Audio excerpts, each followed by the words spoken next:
إن الحمد لله إن الحمد لله نحمده ونستعينه ونستغفره ونعوذ بالله من شرور أنفسنا ومن سيئات أعمالنا من يهده الله فلا مضل له ومن يضلل فلا هادي له وأشهد أن لا إله إلا الله وحده لا شريك له وأشهد أن محمدا عبده ورسوله. إن الحمد لله. Sandelig al pris tilkommer Allah subhanahu wa ta'ala. Nahmaduhu wa nasta'inuhu wa nastaghfiruh. Vi lovpriser ham, beder ham om hjælp og tilgivelse. Wa na'udhu billahi min shururi anfusina wa min sayyiati a'malina. Og vi søger beskyttelse hos Allah subhanahu wa ta'ala fra det onde i os selv, og min sayyiati a'malina, og det dårlige i vores handlinger og gerninger. Men yahdihillahu fala mudilla lah. Enhver som Allah subhanahu wa ta'ala vejleder, er der ikke nogen, der kan lede på afvej. Wa man yudlil fala hadiya lah. Og enhver som Allah subhanahu wa ta'ala leder på afvej, er der ikke nogen, der kan lede. Wa ashhadu an la ilaha illallah wahdahu la sharika lah. Og jeg bevidner, at der ikke er nogen, der har ret til tilbedelse, undtagen Allah subhanahu wa ta'ala alene. وأشهد أن محمدا عبده ورسوله. Og jeg bevidner os, at Muhammad er hans tjener og sendebud. Ayyuhal ahibba, assalamu alaikum wa rahmatullahi wa barakatuh.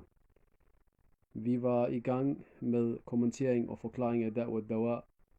Vi var nået til et ekstremt vigtigt punkt i Sheikhen rahimahullah ta'alas redegørelse af de konsekvenser, som dårlige gerninger og synder har på vores liv, på vores krop og hele vores eksistens.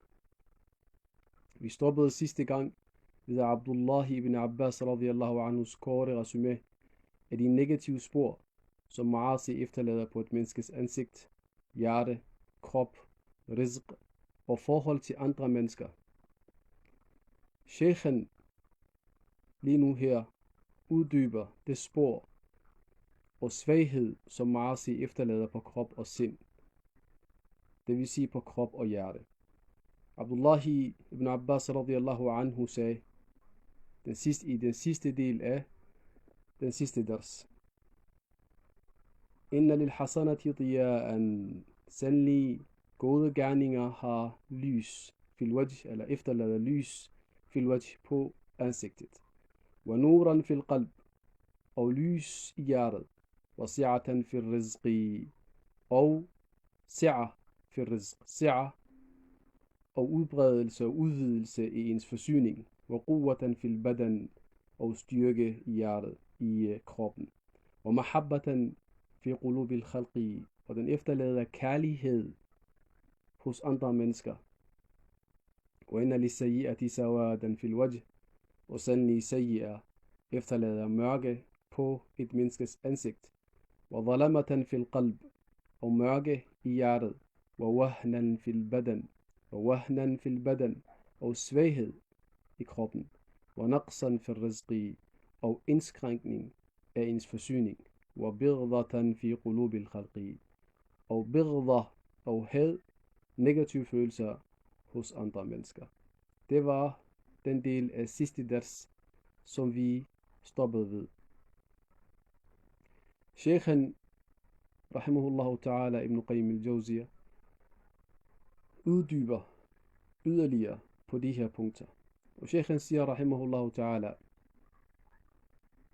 og minha, og iblandt de her negative konsekvenser af al-ma'asi, er an al-ma'asi tuhinu al-qalba wal-badan, er at ma'asi, synder og ugerninger svækker hjertet og svækker kroppen. Amma wahnaha lil qalbi. Og så vidt som den svaghed, den skaber i hjertet angår. For amrun zahirun bal la tazalu tuwahinuhu hatta tazila hayatuhu bil kulliyah. Så er der et klart og åbenlyst ting. Bal la tazalu. Men den fortsætter med at svække hjertet. Lidt efter lidt. Hatta tazilu hayatuhu bil kulliyah. Indtil den fjerner hele hjertets liv. totalt. Det vil sige, at den dræber den totalt. وَأَمَّا وَحْنُهَا لِلْبَدَنِ. Og så vidt som den svaghed, den skaber i kroppen, eller den efterlader på kroppen, angår, فَإِنَّ الْمُؤْمِنَ قُوَّتُهُ مِنْ قَلْبِهِ. Så skal du vide, at den styrke, som en mu'min har, stammer fra hans eller hans hjerte. وَكُلَّمَا قَوِّيَ قَلْبَهُ قَوِّيَ بَدَنُهُ. Og hver gang en mu'mins hjerte forøges i styrke, så forøges en mu'mins krop også i styrke. Det vil sige, hver gang ens hjerte bliver stærkere, så bliver også ens krop stærkere. وَأَمَّا الْفَاجِرُ. Men så vidt som fajren angår, det vil sige den, der ikke er mu'min, فَإِنَّهُ وَإِنْ كَانَ قَوِّيَ الْبَدَنِ.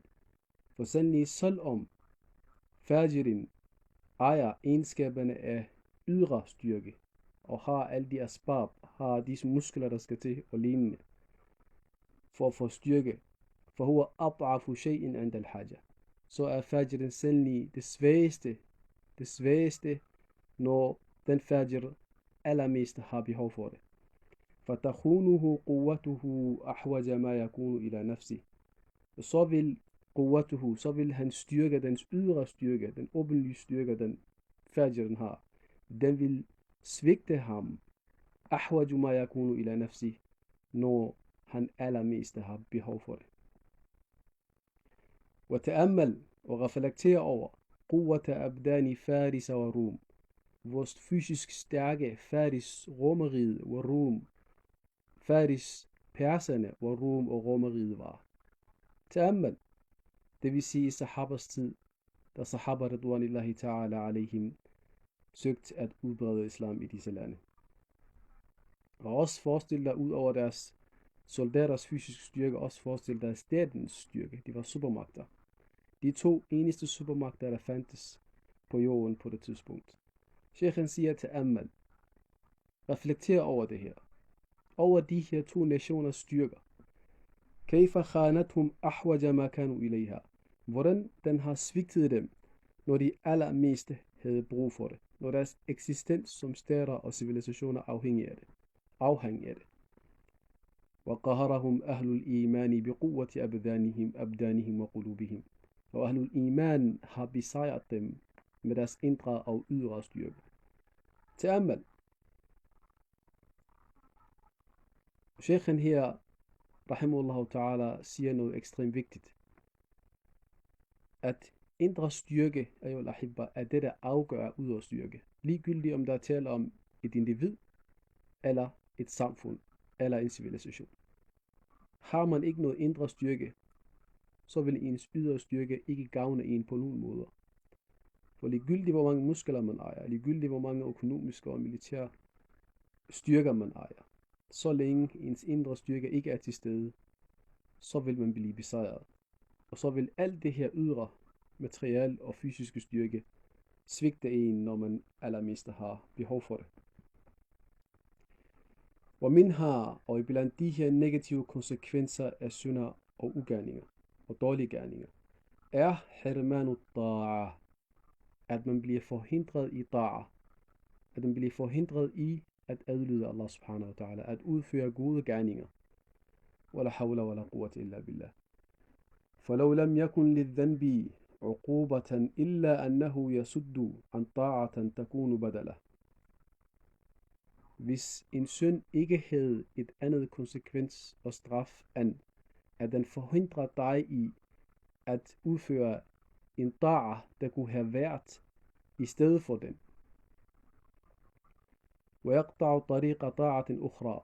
Og også afskærer vejen til et yderligere ta'a, der kunne have kommet efter den ta'a, som den har kostet dig. فينقطع عليه طريق ثالثة. Og også en tredje.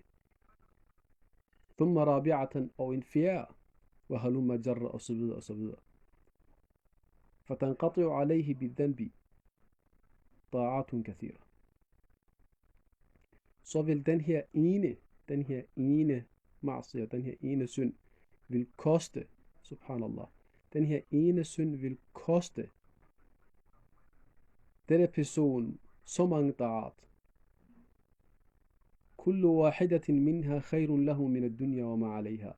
Hvor hver evig enkelt af de her ta'at er bedre for personen end alt, hvad der er på den her jord. Er bedre for den her person for dunya og alt, der er på den. وَهَذَا كَرَجُلٍ أَكَلَ أَكْلَهُ. Og dette er ligesom en mand, der har spist et måltid. أَوْجَبَتْ لَهُ مَرْضَةً طَوِيلًا. Som har forårsaget og har skabt en sygdom, et langt sygdomsforløb. مَنَعَتْهُ مِنْ عِدَّةِ أَكَلَاتٍ أَطْيَبَ مِنْهَا. Som har forhindret ham i at spise rigtig mange måltider, som var meget bedre end den, der har forårsaget sygdommen. Fallahu musta'an. Sheikhen, rahimahullah ta'ala, ayul ahibba, siger her, at en synd kan koste dig da'a. Den koster dig en da'a, som du kan have udført i stedet for den. Ligesom den også kommer til at stå i vejen for rigtig mange da'at efter den. Hvordan det? Det er et koncept af ayul ahibba, og det er dem af jer, der er bekendt med økonomiske begreber, erkender til. Der er et koncept, et princip, det hedder offeromkostninger inden for økonomi. Og offeromkostninger er sagt på et meget simpelt måde, at hvis du har 10 kroner, og du tager de her 10 kroner og køber en banan for den, så har denne banan ikke kun kostet dig 10 kroner, men den har også kostet dig alle andre ting, som du kunne have købt for de her 10 kroner. Det vil sige, at en banan, som du har betalt 10 kroner for, er ikke kun kostet dig 10 kroner, men den har også kostet dig den gavn, som for eksempel 2 æbler, som du kan have købt for de her 2 kroner, kunne have givet dig. Og det hedder offeromkostninger. Det vil sige, det noget har kostet dig, den noget har kostet dig ud over det direkte omkostning. Og det hedder offeromkostninger. Ayuha al-ahibba, forestil dig, at en synd kommer til at stå i vejen for ikke kun 1 da'a, men 2 da'a, og 3 da'a, og 4 da'a. Og det er ligesom som Sheikhen giver et meget godt eksempel på her. Et menneske, der har spist et måltid, der har givet ham madforgiftning, og som har forhindret ham i at spise rigtig mange gode måltider, som er meget bedre end den, som har forårsaget madforgiftningen. Og det samme er synder i forhold til da'a. En synd, der har kostet dig rigtig mange da'at, der kunne have givet dig så meget gavn i dunya og akhira, er ligesom et måltid, der har kostet dig rigtig mange gode måltider.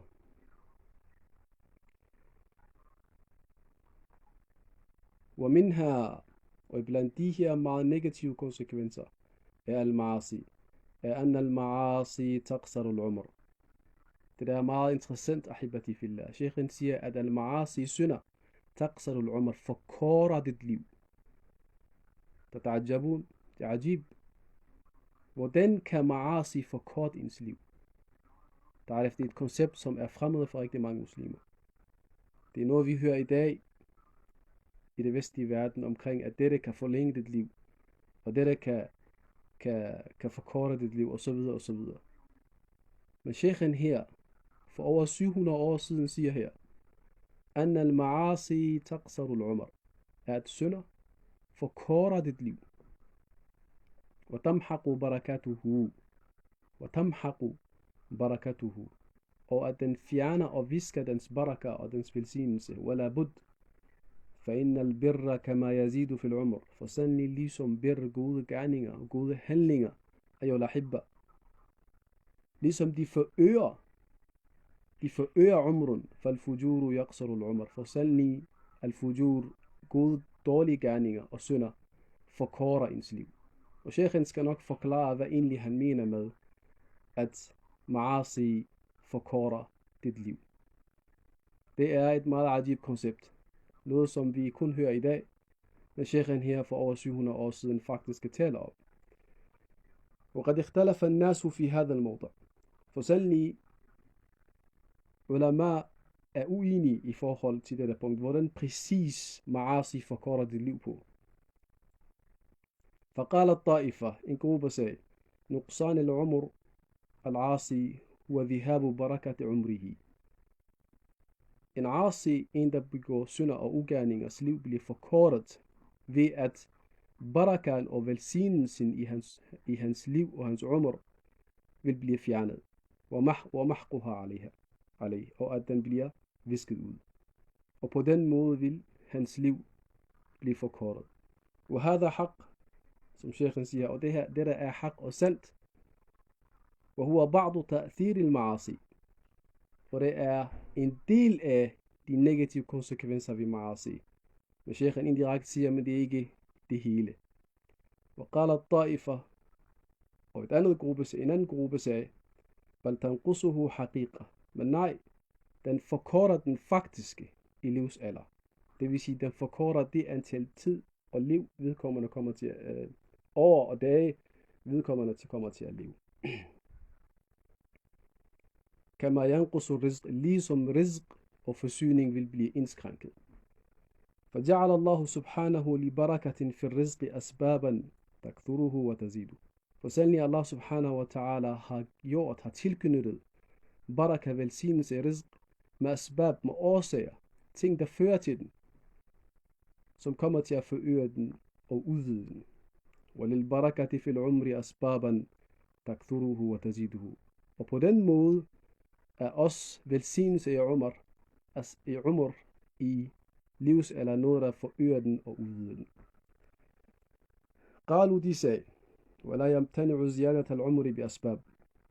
Og på samme måde, så kan man ikke udelukke, at umr vil blive forøget og forkortet بأسباب med årsager og noget, der fører til det. كما ينقص بأسباب, ligesom den forkortes med asbab, med ting, der fører til den. Det vil sige en årsag og en virkning. En sabab er en årsag, og en virkning er det, der fører til, det vil sige forkortelse af rizq. Eller ajal. والسعادة والشقاوة والصحة والمرض والغنى والفقر وإن كانت بقضاء الرب عز وجل. Og saada, siger de her, succes og mangel på succes, والصحة والمرض, helbred og sygdom, والغنى والفقر, rigdom og fattigdom, وإن كانت بقضاء الرب عز وجل, selv om det er med Allah subhanahu wa ta'alas qada wal qadar, Allah subhanahu wa ta'alas forudbestemmelse, فهو يقضي ما يشاء بأسباب جعلها موجبة لمسبباتها. Så har Allah subhanahu wa ta'ala tilknyttet hver evig eneste qadar med asbab, med årsager, der fører til det. Muqtadiyatan laha, som kommer til at skabe den som konsekvens. وقال الطائفة, og en anden gruppe sagde, طائفة أخرى, en tredje gruppe sagde, تأثير المعاصي في محق العمر إنما هو بأن حقيقة الحياة هي حياة القلب. Den påvirkning, som ma'asi har på ens livsalder og ens livstid, er ud fra, at ens haya er ensbetydende, ens liv er ensbetydende med ens hjertes liv. Det vil sige, den længde af tid, som ens hjerte lever, og jeg taler ikke her om, at hjertet slår, men at der er liv i hjertet, er det samme som den tid, som man kommer til at leve. Det vil sige, at ens livsalder er ensbetydende med, hvor lang tid man lever ind i. Indre liv. ولهذا جعل الله سبحانه الكافر ميتا. Og af den grund har Allah subhanahu wa ta'ala sagt og gjort kafiren mayitan, en død. Allah subhanahu wa ta'ala har benævnt kafiren som en død person. غير حي, som ikke er levende. كما قال تعالى, ligesom Allah subhanahu wa ta'ala sagde, amwatun, døde, غير أحياء, som ikke er levende. Da han talte om kuffar.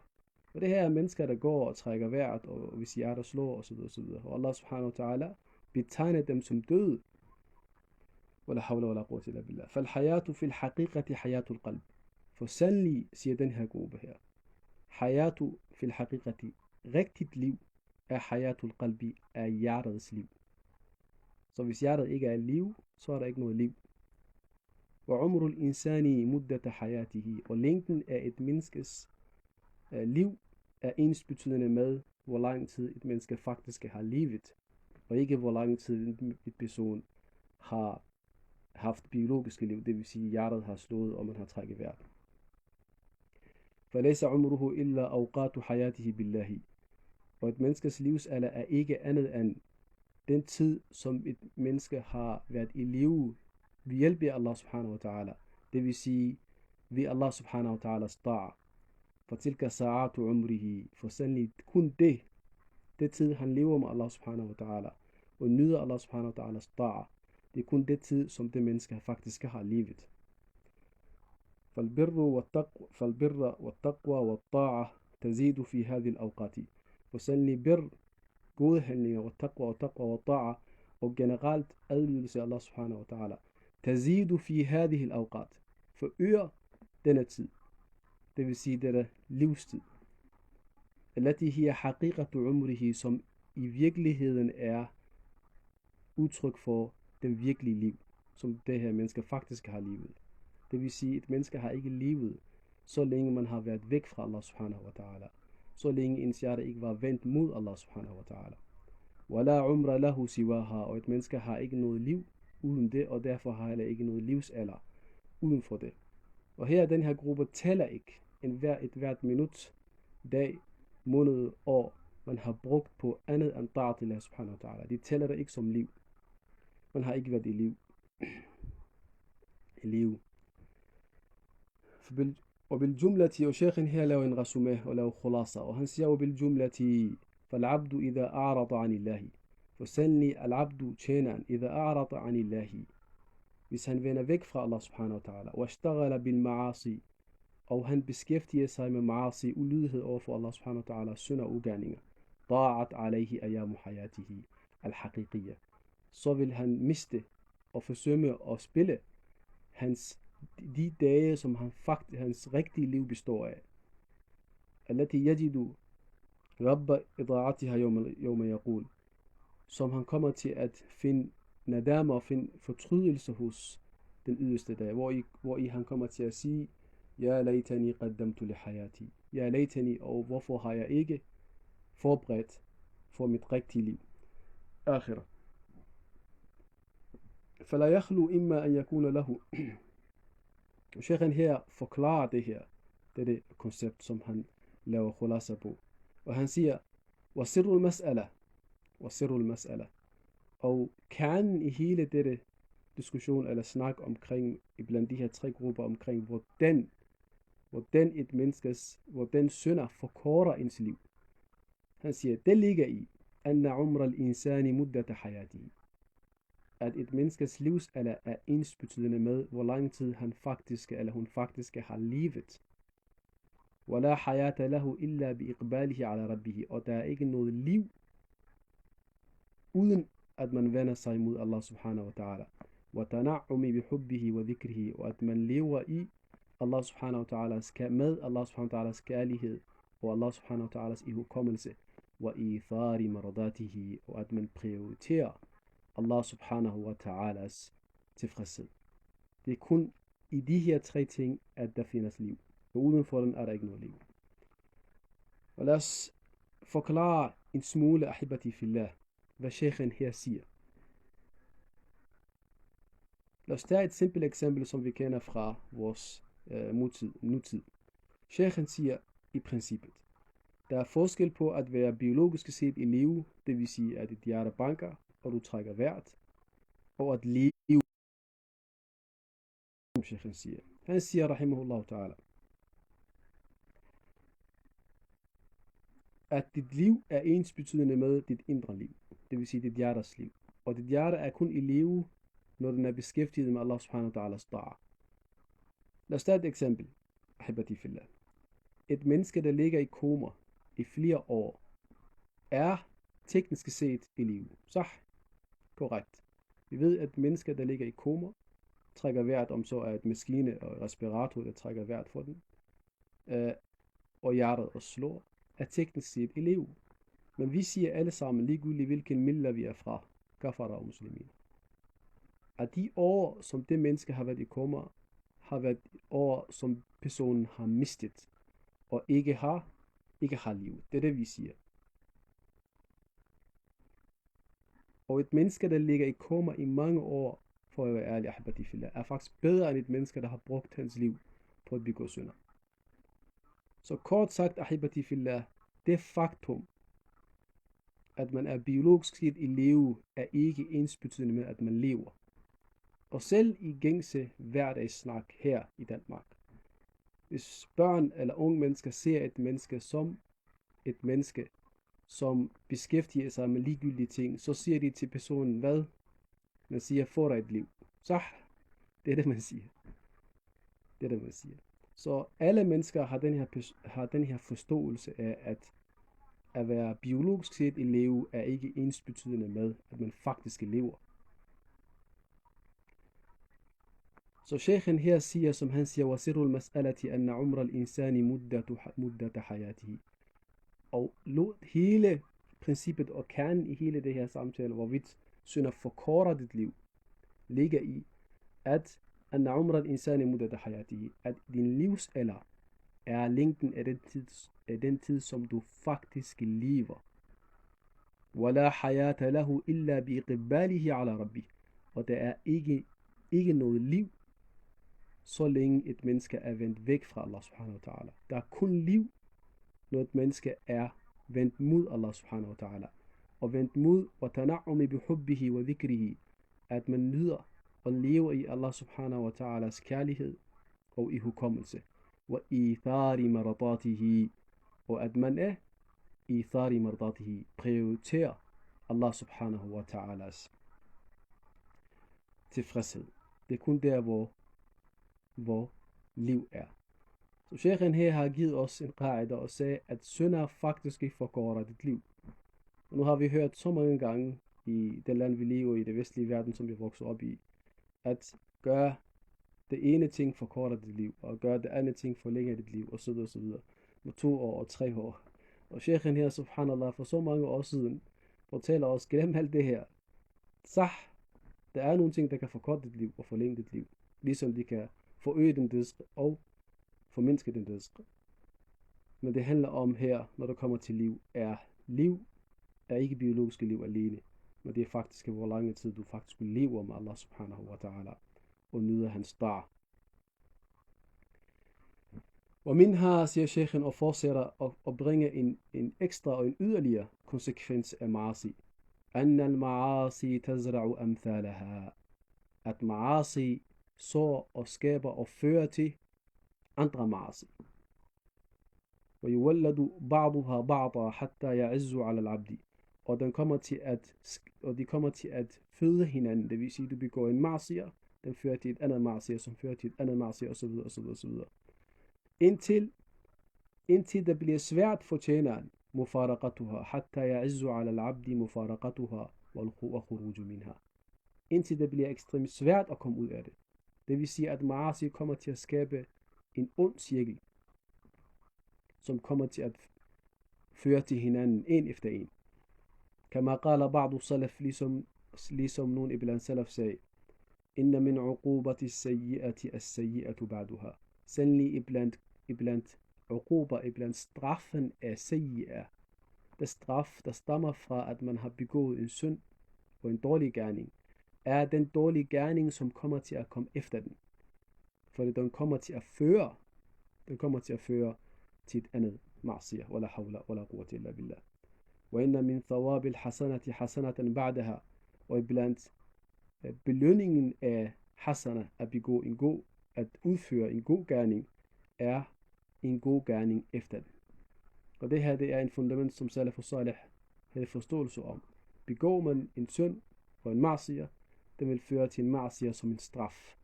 Og udfører man en god gerning, så vil den også føre til en god gerning som belønning fra Allah subhanahu wa ta'ala. فالعبد إذا عمل حسنة قالت أخرى إلى جانبها. For sandelig, når tjeneren udfører en god gerning, så siger en anden god gerning vil sige, اعملني أيضا, udfør mig også, lav mig også. فإذا عملها قالت الثانية كذلك. Når så han udfører den, eller hun udfører denne gode gerning, så vil en anden sige, lav mig også, udfør også mig, og haluma jar, og så videre, og så videre. Og så skaber de det her positiv cirkel. فتضاعف الربح وتزايدت الحسنات. På den måde så vil ribhen og profitten fordoble sig, og hasanat vil fordoble sig, og trippel, og så videre, og så videre. وكذلك جانب السيئات أيضا. Og ligeledes er det med sayyiat. Ligeledes og på samme måde er det med sayyiat. حتى تصير طاعات والمعاصي.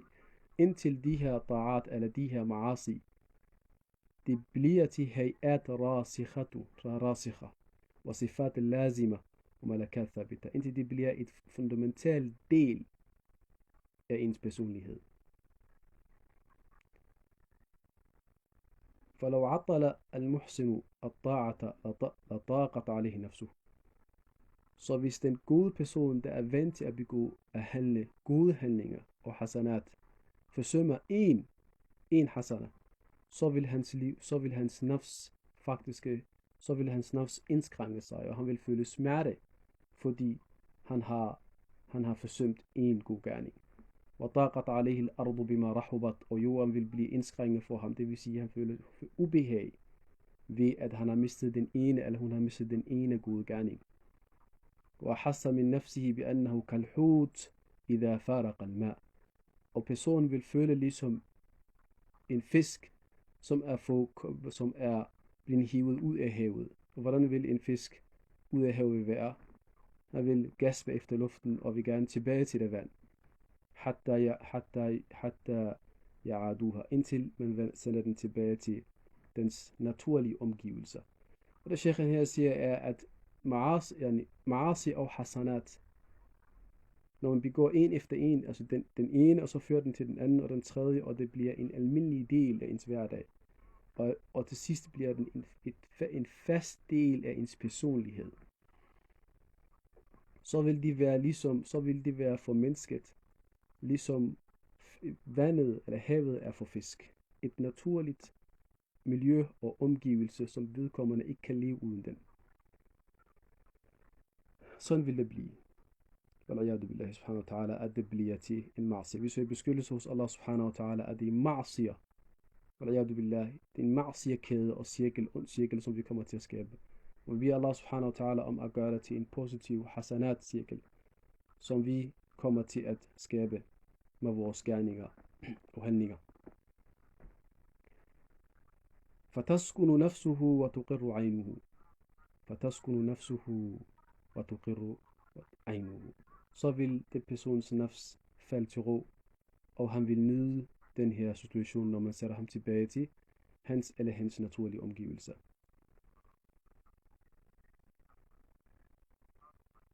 ولو عطل المجرم المعصية وأقبل على طاعة لطاقت عليه نفسه. Og det samme ting gælder for mujrim, den der begår konstant ugerninger.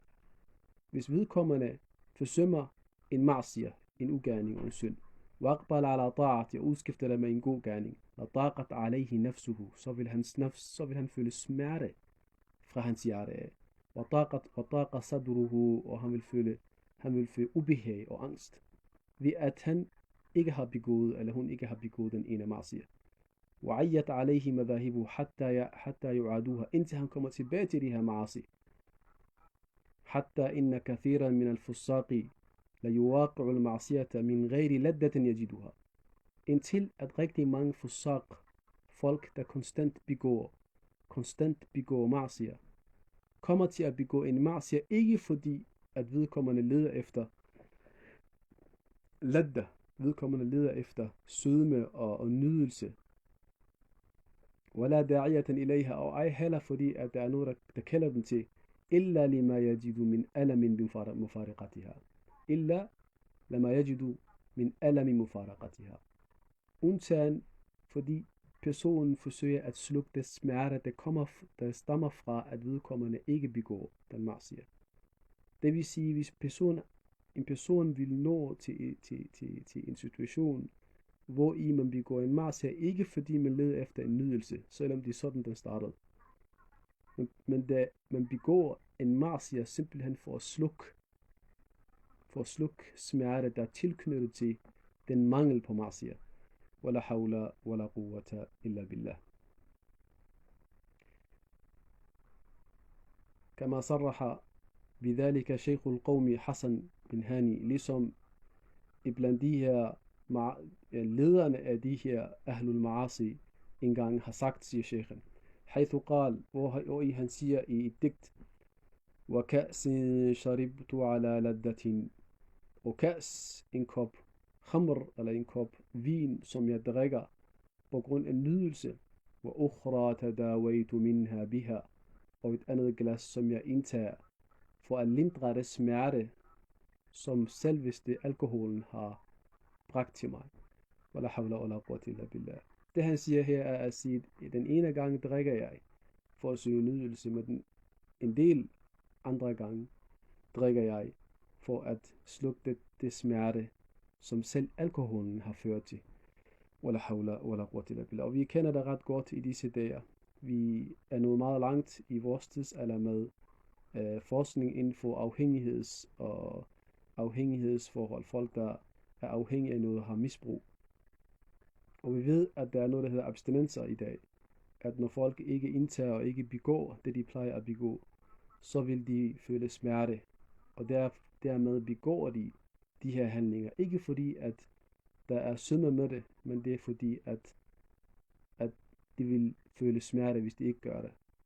Og de skal gøre de her ting for at slukke det smerte og sygdom, som er tilknyttet til manglen på den ma'siyah. وقال آخر, og en anden sag, فكان الدواء وهي دائي بعينه كما يتداوى شارب الخمر بالخمر. فكان الدواء, siger han, den her ugerning, den her synd, eller den her khamr, eller hvad nu det er, han indtager, den er dawa'i, siger han, den er min medicin, وهي دائي بعينه, selvom den samtidig er det, der fører til min sygdom. كما يتداوى شارب الخمر بالخمر, ligesom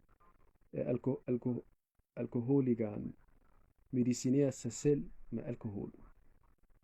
La hawla wala quwwata illa billah. Noget, der skaber sygdommen, er også det samme ting, som er medicinen for den.